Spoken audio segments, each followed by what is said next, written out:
berpasukan, berganding tangan, bertingkatkan taraf kesihatan. Secara profesional khidmat diberi, kecemerlangan matlamat kami. Dimanapun jua di setiap waktu, kami sedia membantu. Kami penyayang pada semua, bagi kami tiada beza. Bertanggung jawab amalan kita, kesihatan dan maruah dijaga. Bangsa yang sihat aset negara, kualiti hidup dipelihara. Berpasukan, berganding tangan, bertingkatkan taraf kesihatan. Secara profesional khidmat diberi, kecemerlangan matlamat kami. Dimanapun jua di setiap waktu, kami sedia membantu. Kami penyayang pada semua, bagi kami tiada beza. Bertanggung jawab amalan kita, kesihatan dan maruah dijaga. Secara profesional khidmat diberi, kecemerlangan matlamat kami. Dimanapun jua di setiap waktu, kami sedia membantu. Dimanapun jua di setiap waktu, kami sedia membantu.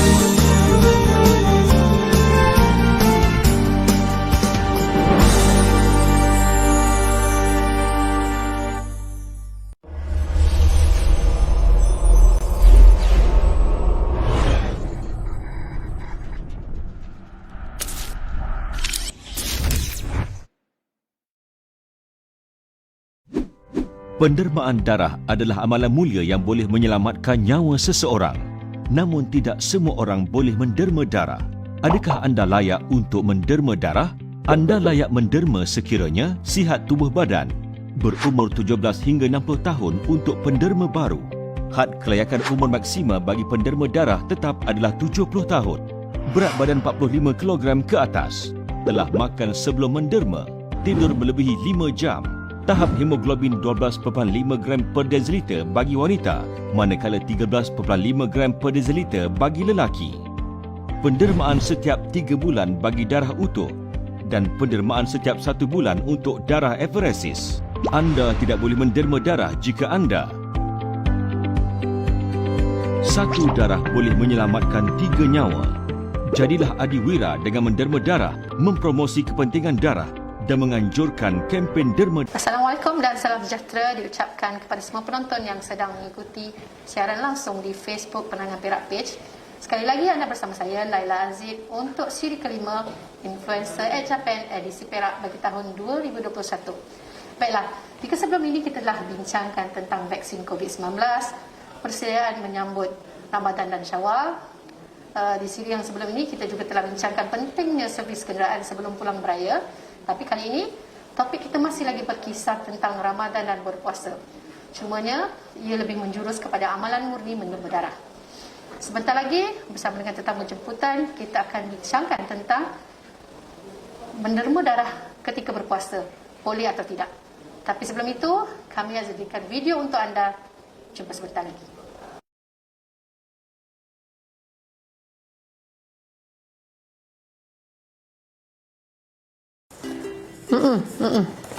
Okey, esok saya datang tuan. Terima kasih. Kita kan tengah puasa, macam mana aku nak derma darah? Awak ni kau nampak rusing je. Dok Karim, tadi akak telefon hospital, akak nak pergi derma darah. Tapi kita kan dalam bulan puasa. Kita boleh derma ke dok? Boleh lah kak. Mana Karim tahu? Karim tahu lah, kawan Karim ada kerja dekat PRO tabung darah. Oh, ya ke? Ya. Kalau anda nak tahu lebih lanjut, jangan lupa saksikan Influencer at Japan edisi Perak siri kelima pada 7 Mei 2021, hari Jumaat, jam 3 petang di Facebook Penerangan Perak Page. Jangan lupa!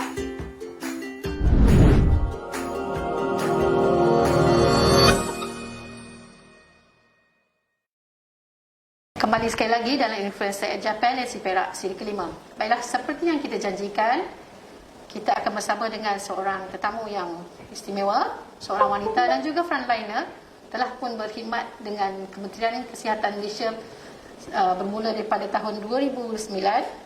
Beliau merupakan pakar perubatan transfusi dari Hospital Seri Manjung. Perkenalkan, Dr. Intan Syafinas binti Sudin. Selamat datang, Doktor. Terima kasih. Terima kasih kerana sudi berkongsi dengan kami di Universiti Japan. Baiklah, Doktor. Berdasarkan promo yang kita saksikan sebentar tadi, sebenarnya menerima darah ketika berpuasa di bulan Ramadan ni boleh atau tidak? Okey. Menerima darah di bulan Ramadan, di kalangan penerima darah, memang bila datang saja bulan Ramadan dia akan tertanya ni, boleh menerima darah ataupun tidak pada masa berpuasa kan. Okey. Sebagaimana yang kita tahu, pada bulan Ramadan ni ramai orang nak melakukan perkara-perkara yang baik, kan. So salah satunya adalah menerima darah. Menerima darah ni memang satu amalan yang sangat baik, sangat bagus, sangat mulia. Jadi isu ini menerima darah di bulan Ramadan pernah dibincangkan oleh Mufti Wilayah Persekutuan sendiri, Datuk Seri Dr. Zulkifli Muhammad Al-Bakri. Okey, jadi dalam perbincangan tersebut telah menyatakan bahawa menerima darah pada waktu berpuasa dibenarkan. Baik. Okey. Cumanya kalau sebagaimana yang kita salah satu syarat untuk menerima darah adalah penerima darah perlu makan terlebih dahulu. Okey. Jadi kita sangat menggalakkan penerima darah yang berniat untuk menerima darah pada waktu pagi, kan. Jadi pada waktu dia bersahur, kita galakkan bersahur itu dilewatkan sedikit. Maksudnya dalam 30 minit terakhir sebelum masuk waktu subuh. Baik. Dia tak boleh bersahur terlalu awal, macam 3 pagi ke 2 pagi, lepas tu pukul 8 pagi, 9 pagi datang menerima darah. Jaraknya terlalu lama sebab bila kita makan dan nak menerima darah, dia mesti menerima darah itu mesti dalam tempoh 4 jam dari waktu terakhir makan. Kalau orang tu makan pukul 3 pagi, datang pukul 9 pagi, dia dah jarak lebih kurang 6 jam kan. Jadi tak boleh lah, dia dah melebihi tempoh 4 jam tu. Okay, kalau dia bersahur dalam pukul 5.30 pagi, kemudian pukul 8 pagi memang syak dia datang dekat tabung darah untuk menerima darah atau kempen derma darah ke. Jadi bolehlah sebab perbezaan masa tu masih dalam masa 4 jam. Jadi kita juga menggalakkan kalau ada orang yang berniat untuk menerima darah pada bulan puasa, pada waktu pagi, sahur, makan dan minum secukupnya. Ambil minuman lebih banyak minuman lagi sebab kita tak mahulah penerima darah menjadi apa orang cakap dehydrated kan, sebab menerima darah. Okay, kalau penerima darah risau juga menerima darah waktu pagi pada waktu berpuasa, risau pening ke, berasa nak pengsan ke, jadi kita galakkan menerima darah pada waktu malam. Okey, nanti saya akan terangkan lebih lanjut lagi lah penerimaan waktu malam tu. Dan balik pada soalan tadi, okay, penerima darah boleh menerima darah pada bulan puasa dan boleh membaca lagi kupasan penerangan daripada Menteri Agama kita dalam laman sesawang Mufti Wilayah Persekutuan. Di situ ada penerangan lebih lanjut berkenaan menerima darah pada bulan puasa. Baik. Jadi doktor dah terangkan memang kita boleh menerima darah tapi ada syarat-syarat dia lah. Jadi bagi mereka yang berminat menerima darah, apakah syarat-syarat atau kriteria yang diperlukan? Okey. Tadi saya sebutkan mesti makan dahulu sebelum menerima darah. Okey. Itu ada satu syarat. Okay, kalau ambil makanan secukupnya pada bulan puasa, pada waktu sahur ambil secukupnya minuman dan makanan. Okey, selain pada itu penerima darah mestilah berumur antara 18 tahun sehingga 60 tahun. Kita benarkan penerima darah yang itu untuk pertama kali.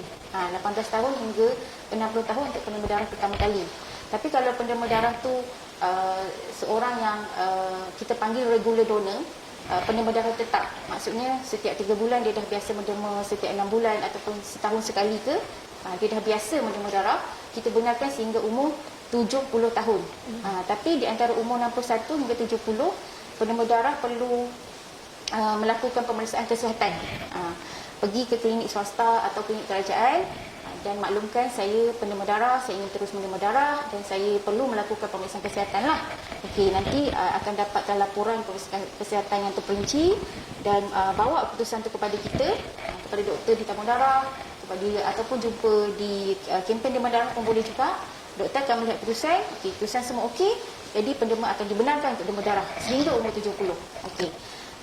Sebenarnya kalau di antara umur 17 hingga 18 kita benarkan juga, tapi dia mesti ada kebenaran dari ibu bapa, sebab dia masih bawah legal age kan. Okey. Selain pada umur, penderma darah juga tidak mempunyai masalah kesihatan yang serius, seperti penyakit jantung, penyakit darah tinggi ataupun kencing manis yang serius. Okey. Kerana kalau ada penyakit serius ni, kita bimbang ada risiko yang tidak elok lah kepada penderma darah tersebut kan. Okey. Selain pada itu juga, selain pada penyakit, penderma darah juga telah tidur melebihi 5 jam. Okey. Maksudnya kalau kita ni dah berniat esok tu nak menderma darah, malam tu kita dah siap-siap dah nak berehat awal, nak tidur lebih awal. Sekurang-kurangnya 5 jam dan ke atas. Kalau tidur lebih lagi dari 5 jam, lagi baguslah. Badan tu dapat rehat dengan lebih lama. Okey, selain daripada tidur, okey, bagi penderma darah perempuan, okey, paras hemoglobin, okey, bila kita nak menderma darah, staf akan cek dulu, periksa dulu tahap paras hemoglobin darah merah kita. Okey, bagi penderma perempuan, paras hemoglobin mesti melebihi 12.5 gram per desiliter. Bagi penderma lelaki, paras hemoglobin mesti melebihi 13.5 dan ke atas. Okay, kalau kurang daripada itu, kita tak dapat benarkanlah menderma darah. Okay, kita akan beri nasihat untuk jaga pemakanan dulu dan beri juga suplemen untuk tambah sel darah merah. Okay. Kalau ada penderma darah yang mempunyai masalah-masalah lain, mungkin ada makan ubat-ubat yang lain ataupun ada masalah kesihatan yang lain yang mungkin saya tak senaraikan, saya tak sebutkan tadi tu, boleh menelefon dulu dekat tabung darah hospital yang berdekatan dengan tempat masing-masing lah, kan. Kalau duduk di Kuala Kangsar ke, kan, di Seri River ke, boleh telefon di tabung darah hospital tersebut. Boleh bertanya dulu, boleh maklumkan, saya ada sekian-sekian masalah, bolehkah saya menderma darah? Jadi kita boleh memberi jawapan mengikut kesesuaian penderma tersebut lah. Baik, tadi doktor dah kongsikan dengan kita syarat-syarat untuk menderma darah. Tapi kan doktor, masih ada segelintir orang yang berminat untuk menderma, tapi diorang terasa takut dan risau. Sebenarnya, doktor boleh jelaskan tak, supaya umum tahu apakah kebaikan dan kepentingan menderma darah ni kepada masyarakat seluruhnya? Kebaikan dan kepentingan kan? Okey. Pertama sekali, kita menderma darah tu kita akan beri kepada pesakit yang memerlukan transfusi darah untuk meneruskan kehidupan dia, menyelamatkan nyawa dia. Okey. So itulah kepentingan utama di mana kita mempunyai sifat mengambil berat pada insan yang lain lah, pada orang lain yang ada sedang menghadapi situasi masalah kan, masalah kesihatan, perlukan transfusi darah. Okey, kita ada kesedaran tu dan kita ingin membantu. Ada orang dia boleh membantu dari segi wang ringgit kan, ataupun tenaga kan. Tapi macam amalan menderma darah, dia memerlukan pengorbanan masa, tenaga dan tubuh badan lah. Sebabnya dia perlu ada usaha pergi ke tempat menderma darah. Okey, luangkan masa dia, luangkan tenaga dia, dan dia juga terpaksa berkorban lah. Jururawat akan cucuk kan, cucuk tangan dan untuk proses pendermaan darah tu. Jadi semua tu pengorbanan dan ada kesabaran. Okey. So kalau kita ada sifat macam tu, mungkin kita tak ada wang ringgit yang banyak, tapi kita ada sifat tu untuk membantu pesakit. Jadi itu kesedaran yang sangat penting lah. Kenapa kita perlu menderma darah. Sifat yang macam tu juga kita namakan altruism. Altruism ni sifat di mana kita bukan fikirkan kepentingan diri kita saja, kita fikirkan kepentingan orang lain, pesakit. Macam kita fikir kita sihat, kita mempunyai gaya hidup yang sihat, kita mampu untuk pergi ke hospital untuk derma darah, jadi kita lakukan. Macam tu. Itu kita panggil sifat altruism. Di samping itu juga, kenapa kita mesti derma darah? Okey, setakat hari ini di dunia ni tidak ada mana-mana lagi maksud saya manufacturer, bahasa Melayu apa ya, manufacturer, pengeluar kilang ke kan. Maksudnya dapat menghasilkan sel darah yang komersial. Tidak ada. Sel darah kita ni adalah biological product daripada manusia dan diberi juga kepada manusia. Kita tidak ada lagi komersial produk nak menggantikan sel darah merah ke sel platelet, tidak ada lagi. Adakah usaha ke arah itu? Ada usaha ke arah itu. Maksudnya di luar sana, di luar negeri banyak ada kilang-kilang, company-company yang besar untuk menghasilkan. Tapi setakat hari ini tidak ada mana-mana produk yang boleh betul-betul sama dengan sel darah yang kita ada dalam badan kita, dan juga fungsinya pun tidak boleh mencapai 100% seperti sel darah merah kita lah. Platelet dan plasma sebagainya. Jadi sebabkan oleh dia adalah biological product dan tidak ada lagi mana-mana produk lain yang boleh bersama taraf lah dengan dia kan. Jadi kita perlukan sangat sokongan penderma darah untuk terus menderma darah. Tak ada ganti lagi lah setakat ni kan. Selain itu juga untuk pengetahuan penonton semua di luar sana dan penderma darah yang sangat budiman, sangat dermawan. Menderma darah ni juga kebanyakannya bila saya tanya kepada penderma darah, selepas menderma darah mereka akan rasa segar badan, rasa macam badan lebih ringan kan, rasa badan lebih sihat. Kerana bila selepas kita menderma darah, secara automatik tubuh badan kita di sumsum tulang kita tu dia akan menghasilkan sel darah merah yang baru. Automatik, memang begitu Tuhan ciptakan badan kita. Mekanisme badan kita memang macam tu. So automatik kita akan hasilkan sel darah baru. So bila sel darah baru keluar dalam tubuh badan kita akan rasa refresh lah, rasa segar. So itu antara setengah penderma mengapa mereka terus menderma darah setiap 3 bulan, setiap 4 bulan terus menderma darah. Sebab lepas tu dia rasa segar lah. Ada kebaikan dia, ada kepentingan dia. Ya. Dan juga ada kajian juga dijalankan sebelum ini menunjukkan kajian itu dijalankan antara kumpulan penderma darah dan yang tidak menderma darah. So di kumpulan penderma darah menunjukkan ada kurangnya risiko untuk mendapat serangan jantung dan juga angin ahmad. Jadi kerana kalau kata dalam sel darah merah kita ada zat besi, iron lah kita panggilkan, ada iron di dalam tu. Kalau orang perempuan dia datang period setiap bulan. Bila datang period keluar darah, iron akan keluar bersama. Jadi macam balance lah badan dia tu, macam dia punya level tu sentiasa macam terjaga kan. Tapi kalau orang lelaki dia tak ada datang bulan ada proses tu. Jadi macam mana dia nak mengurangkan iron tu kan. Sebab badan kita mesti kena ada balance lah kan. Jadi bila menderma darah, iron tu akan keluar bersama. Jadi kalau iron yang berlebihan ni boleh menyebabkan pembuluh darah menjadi sempit. Itu jadi sebab tu dalam kajian tu menunjukkan risiko kena serangan jantung dan angin ahmad tu kurang di kalangan penderma darah. So, adakah doktor bersetuju jika katakan penderma darah ni lelaki lebih baik menderma daripada wanita? Tidak. Lelaki perempuan sama, semua boleh menderma darah mengikut kriteria syarat yang saya sebutkanlah. Lelaki perempuan sama, cumanya dalam statistik kita memang lelaki lebih tinggilah berbanding dengan perempuan, kerana macam perempuan bila datang period pada setiap bulan tu dia tak boleh menderma darah pada masa tu, ataupun mengandung dan juga menyusukan anak kan. Jadi ada kekangan di situ. Dan juga kita pun tahu berat badan perempuan ni berbanding dengan lelaki berat badan dia lebih.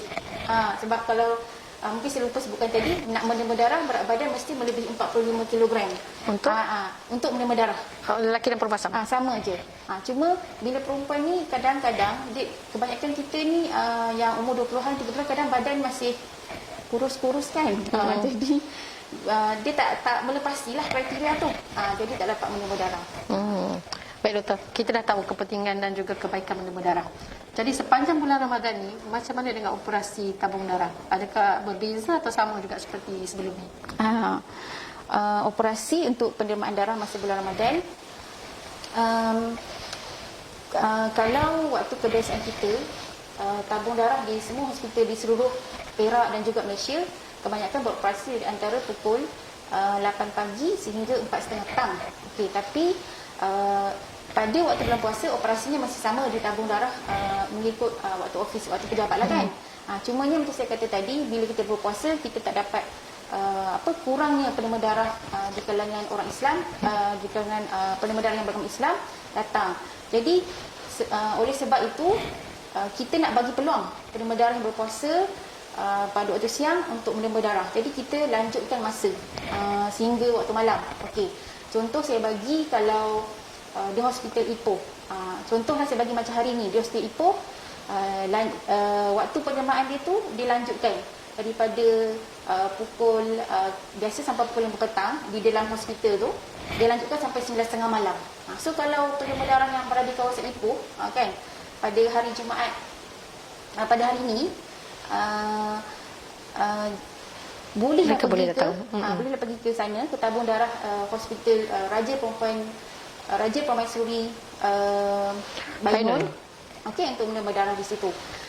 Kalau bagi hospital Manjung, hospital Taiping, hospital Seni River, Teluk Intan, kita ada tarikh-tarikh tertentu. Bukan setiap hari lah, ada tarikh yang kita, untuk lanjutan tu. Untuk lanjutkan masa tu. Kalau saya bagi contoh seperti di Manjung, pada hari Sabtu di Ion Mall Manjung. Bukan di hospital. Kita namakan program kempen derma darah mobile lah, itu di luar. Kerana kita nak reach out pada penderma kan, macam tu. Sebab kadang-kadang penderma ni nak datang hospital, dia fikirkan masalah parking, mungkin dia berasa tak selesa nak pergi ke hospital sebab hospital ni tempat pesakit kan. Jadi kita keluar, kita reach out kepada penderma di luar, kita pergilah pusat beli belah, dan sepanjang bulan Ramadan ni kita buat juga program di masjid, dan kita bekerjasama jugalah dengan persatuan-persatuan yang sama-sama menganjurkan derma darah sehingga waktu malam. Jadi kalau kata nak tahu jadual tu secara lebih terperinci, macam saya sebut tadi, boleh boleh telefon di hospital yang berdekatan, ataupun kita boleh periksa kita lihat di laman sesawang Facebook lah, Facebook hospital berkenaan. Saya bagi contoh, kalau di Manjung kita punya Facebook Manjung Blood Donation. Okey, kalau Taiping, derma darah Taiping. Kalau Teluk Intan, derma darah Teluk Intan. HRPD, derma darah Ipoh. Okey. Slim River, derma darah Slim River. Cuma Manjung dia nama dia lain sikit, Manjung Blood Donation, kelainan lah. Jadi derma darah boleh lihat di Facebook hospital yang saya sebutkan tadi. Di situ ada lampiran jadual yang terperinci, masa semua ada di situ. Jadi boleh tengok pada waktu tarikh dan masa mana yang sesuai dengan kita, boleh pergi. Jadi kita lihat usaha tabung darah ni berterusan. Walaupun bulan puasa, dilanjutkan lagi tempoh tu untuk orang datang menderma. Baik doktor. Saya pasti ramai ingin tahu, kalau selepas kita proses penebalan darah ni, biasanya berapa lama stok darah tu akan bertahan? Okey, selepas penderma darah, darah tu kita akan bawa dulu ke tempat pemprosesan darah. Okey. Darah pertama yang penderma dermakan itu kita panggil darah utuh. Okey. Dan darah ni kita bawa ke tempat pemprosesan darah, bagi negeri Perak tempatnya di HRPD. Satu saja. Okey, kita panggil centralized center kan. Kita bawa ke sana dan kita proses. Okey. Di sana kita akan jadikan dia kepada komponen-komponen darah. Okey. Kita namakan dia sebagai PET sel darah merah lah kan. Okey. Kedua kita namakan dia platelet. Okey. Dan yang ketiga plasma, produk plasma. Okey. So sel darah merah ni boleh disimpan di antara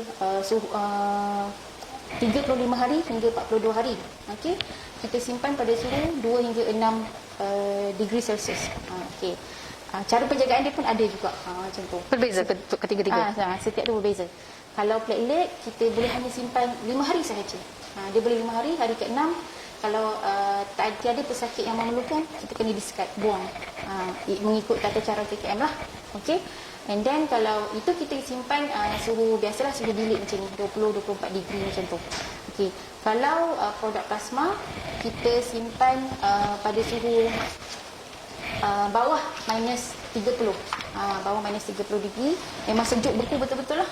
Dan sebab dia suhu dia rendah kan, beku, jadi kita boleh simpan selama 3 tahun. Jadi kat situ kita nampak sel darah merah dengan platelet itu yang ada jangka masa dia limited kan. Jadi sebab tu kita kena teruskan usaha untuk mempromosi pendermaan darah tu. Terus mengajak orang derma darah dan terus mengharapkan sokongan daripada derma darah secara tetap. Paling minimum 3 bulan. Ada juga terdapat hospital yang membenarkan setiap 2 bulan. Tapi sama ada setiap 3 bulan ataupun setiap 2 bulan, maksimum setahun, tetap 4 kali. Paling pendek boleh selepas 2 bulan boleh datang menerima kembali. Tapi kebanyakannya saya menggalakkan setiap 3 bulan. Itu pun bergantung pada tubuh badan. Tubuh badan juga. Ada penderma bila dia dah menderma setiap kerap, mungkin dia jadi darah merah diturunkan, kita panggil anemia. So kita kena bagi tempoh masa kat dia dulu, kena bagi suplemen ubat zat besi untuk tambahkan balik darah merah dia. Macam itulah. Okey doktor. Jadi kita dulu ingat derma darah tu sekali boleh pakai terus. Rupanya dia dia ada proses-proses dia lagi. Begitu Okey, kita dah pun hampir bincangkan tentang semua aspek dan komponen yang perlu. Jadi doktor, apa saranan doktor untuk galakkan orang ramai terus menderma darah? Bagi penderma darah yang sudah tetap, maksudnya sudah biasa dengan cara kerja tabung darah kan, sudah biasa menderma darah, sudah tahu pengalaman menderma darah, first kali kita ucap dari seluruh tabung darah Malaysia dan khususnya dari negeri Perak, kita ucapkan terima kasih yang teramat-amat sangat. Kita sangat menghargai sokongan, pengorbanan masa, tenaga kan, usaha untuk menderma darah tu. Jadi kita sangat mengharapkan tolonglah terus menderma darah setiap 3 bulan, maksimum setahun 4 kali. Kalau kata tak dapat juga setiap bulan, setiap 3 bulan, mungkin boleh setiap 4 bulan, 6 bulan ke, kan.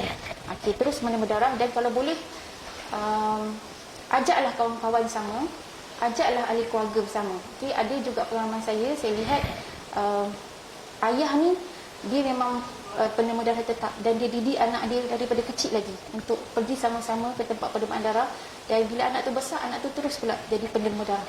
Jadi dia, orang kata dia menanam proses berterusan, menanam budaya suka menderma darah tu dalam ahli keluarga dia. Jadi itu satu budaya yang sangat bagus. So kita ajaklah ahli keluarga kita, ajak kawan-kawan kita, jiran tetangga, kan, orang sekampung tu kan, tak boleh. Sifat untuk menderma darah tu. Kalau bagi penderma darah yang orang kata baru, belum lagi menderma darah tapi mungkin ada rasa berminat dan rasa macam takut, derma tak nak derma kan, macam tu. Kita sebenarnya benarkan kalau kata penderma darah yang potensial donor macam tu, pergi ke tabung darah, boleh lihat dulu, tak ada masalah. Boleh lihat dulu, boleh jumpa dengan kaki tangan, kan, boleh berbual, boleh tengok dulu, macam biasakan diri kan. Tengok dulu jururawat, macam mana jururawat melayan penderma darah, macam mana jururawat menyiapkan barang-barang lah, kan, jarumnya, tutupnya, proses kan? sebelum tu. Jadi boleh datang tengok dulu. Mungkin boleh dapatkan pengalaman tu dulu, rasa boleh saya rasa saya boleh terima. Jadi, dan macam saya terangkan tadi, kita kena ada sifat altruism tu.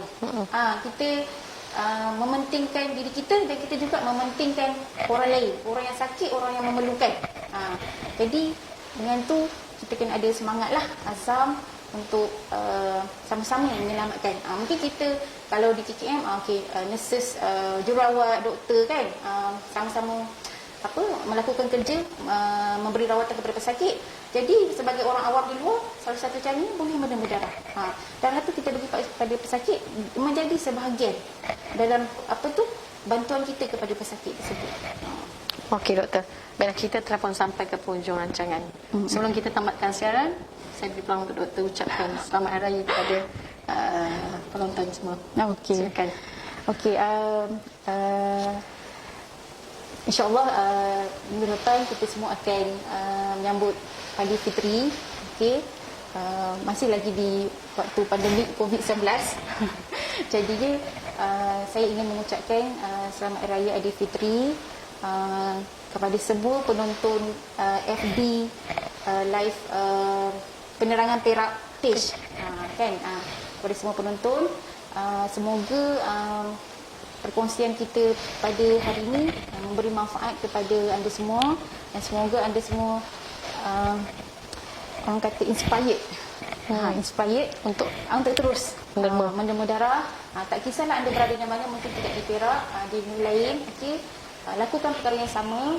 Pesakit ada di seluruh Malaysia, kan. Jadi lakukan perkara yang sama, dan semoga amalan mulia ini dapat kita teruskan sampai bila-bila. Terima kasih. Baiklah, dengan ucapan doktor tadi, kita telah pun sampai ke penghujung rancangan. Maka tamatlah siaran kali ini. Terima kasih kepada Dr. Intan Syafiqah kerana sudi bersama kita. Seterusnya buat semua penonton yang sedang mengikuti siaran langsung ini. Sehingga bertemu lagi, saya Laila Aziz, mewakili seluruh warga Jabatan Penerangan Negeri Perak, ingin mengucapkan selamat berpuasa dan selamat Hari Raya Aidilfitri. Raya tetap raya, tapi SOP jangan lupa. Jumpa lagi.